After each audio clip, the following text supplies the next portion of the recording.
उत्तराखंड की पहाड़ियों में बसा था एक छोटा सा गांव भाटकोट।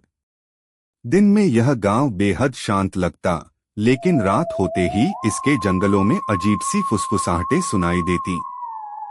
गांव के लोग सूरज ढलते ही घरों में बंद हो जाते, क्योंकि काले जंगल की उस पगडंडी पर किसी काली औरत का साया भटकता था।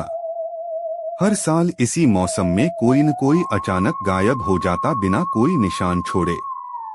गांव वाले कहते, जंगल के अंदर जाने वालों की छाया लौटती है, इंसान नहीं। 21 साल का लड़का आरव, जो शहर से छुट्टियों में अपने गांव आया था। आरव को इन भूत प्रेत की कहानियों पर कभी भरोसा नहीं था।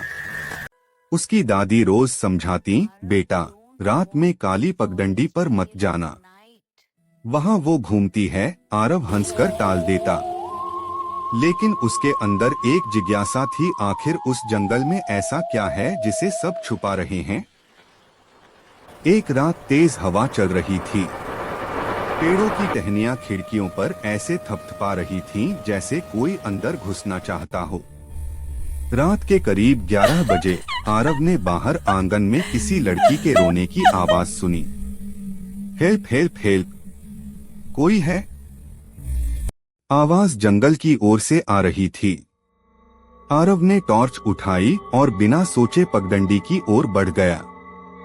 जैसे ही वह वहां पहुंचा, हवा अचानक ठंडी हो गई।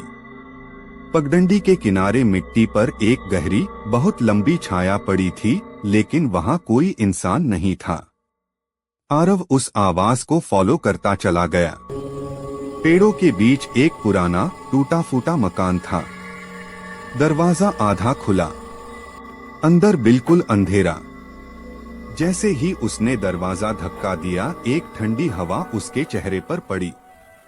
अचानक टॉर्च की रोशनी में उसे एक लड़की दिखी, फटी हुई सफेद ड्रेस, बिखरे बाल और उसका चेहरा आधा जला हुआ।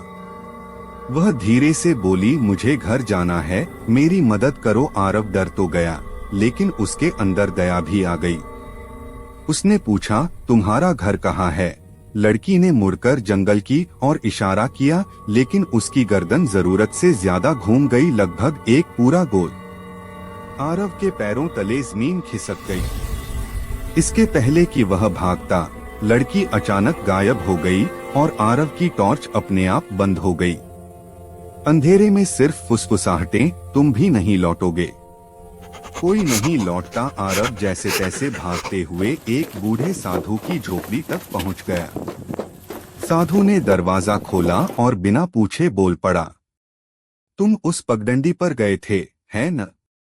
आरव कांप गया। साधु ने बताया, 20 साल पहले एक नवविवाहिता लड़की की हत्या इसी जंगल में हुई थी। उसकी लाश कभी मिली ही नहीं। तब से वो काली औरत बनकर हर भटकने वाले को अपनी तरह बना लेती है। जो उसकी आवाज सुन ले, वो वापस नहीं लौटता। आरव के चेहरे का खून सूख गया। लेकिन समस्या ये थी कि उस औरत ने आरव को देख लिया था, मतलब अब वह उसका पीछा नहीं छोड़ेगी।